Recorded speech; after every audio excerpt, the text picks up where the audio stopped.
میں نے अपने दोस्त से कहा, भाई बात सीधी है, मेहनत करोगे तो ही कामयाब होगे। उसने कहा, यार मुझे एक बात बताओ, मेहनत तो गधा भी बहुत करता है, वो कामयाब क्यों नहीं होता? मैंने कहा, मेहनत करने के साथ दिमाग भी जरूरी है। उसने कहा, छोड़ो इन बातों को, मैं एक ही बात जानता हूँ, जो भी कर लो मिलना वही है जो किस्मत में लिखा होता है। मैंने कहा, यार कम से कम तुम मेहनत तो कर सकते हो ना। उसने कहा, आपको ये बात मालूम नहीं कि किस्मत से ज्यादा और वक्त से पहले कुछ नहीं मिलता। अगर किस्मत में लिखा है तो बगैर कुछ किए भी मिल ही जाता है। लोग बगैर कुछ किए करोड़पति बन जाते हैं क्योंकि उनकी किस्मत में लिखा होता है। ये वो जवाब था जिसका सहारा दुनिया के निकम्मे और काहिल लोग खुद को दिलासा देने के लिए हमेशा से लेते आ रहे हैं। मैंने कहा, अगर आपको किस्मत पर इतना ही यकीन और भरोसा है ना, तो आपकी जेब में जितने भी पैसे हैं वो निकाल कर मुझे दे दो। अगर वो आपकी किस्मत में हुए तो वो पैसे कहीं ना कहीं से आपको जरूर मिल ही जाएंगे। वो सोच में पड़ गया। मैंने कहा, सोचते क्या हो, आपको बहुत भरोसा है ना किस्मत पर, तो निकालो सारे पैसे और मुझे दे दो। दोस्तों, ये किस्सा मैंने इसलिए सुनाया है कि इस दुनिया में कुछ लोग ऐसे होते हैं जो कुछ नहीं करना चाहते, लेकिन कुछ ना करने के लिए और खुद को दिलासा देने के लिए ऐसे ऐसे बहाने ढूंढ कर रखते हैं कि आप शर्मा जाएंगे। उनके अंदर आलस, काहली, सुस्ती और बहानेबाजी का ऐसा समंदर होता है कि उसमें वो आपको भी डुबो देंगे। इस बहानेबाजी और मक्कारी को कहा जाता है माइंड स्किप्स। दुनिया में जहाँ कुछ लोग किसी भी काम में सक्सेसफुल होने के लिए शॉर्टकट ढूंढते हैं, वहाँ ये लोग भी होते हैं जो हर काम का शॉर्टकट ढूंढते हैं। हर काम से बचने के लिए इनके पास बहाना तैयार होता है। मौलाना अब्दुल कलाम आजाद फरमाते हैं, दुनिया का कोई बंदा अपना मुस्तकबिल नहीं बदल सकता, लेकिन अपनी आदतों को जरूर बदल सकता है। लेकिन याद रखना, जो अपनी आदतों को बदल लेता है, कुदरत उसके मुस्तकबिल को बदल देती है। दोस्तों, ऐसे काहिल और बहानाबाज लोगों से बचकर रहना। ये लोग खुद तो कुछ करते नहीं है, लेकिन आपको भी किसी लायक नहीं छोड़ेंगे। अगर ये दुनिया किस्मत के भरोसे पर चल रही होती तो आज सारे लोग अपने घरों में बैठे मौज मस्ती कर रहे होते। मेहनत और काम की किसी को जरूरत ना होती। कुछ नहीं मिलता इस दुनिया में मेहनत के बगैर।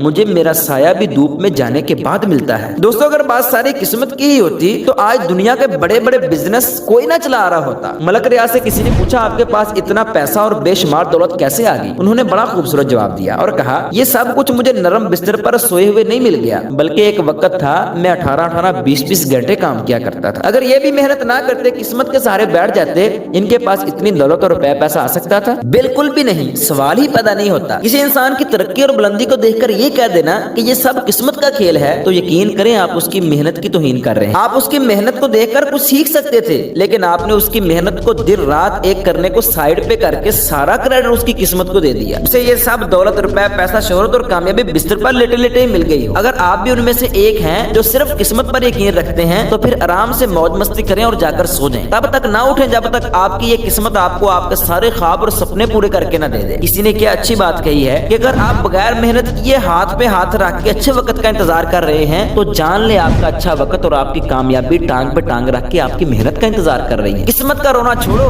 और मेहनत करनी शुरू करो। यकीन करें आपकी कामयाबी और आपके ख्वाब आपकी मेहनत के मुंतजर हैं। मिटा दे अपनी हस्ती को अगर कुछ मर्तबा चाहिए कि दाना खाक में मिलकर खुले गुलजार।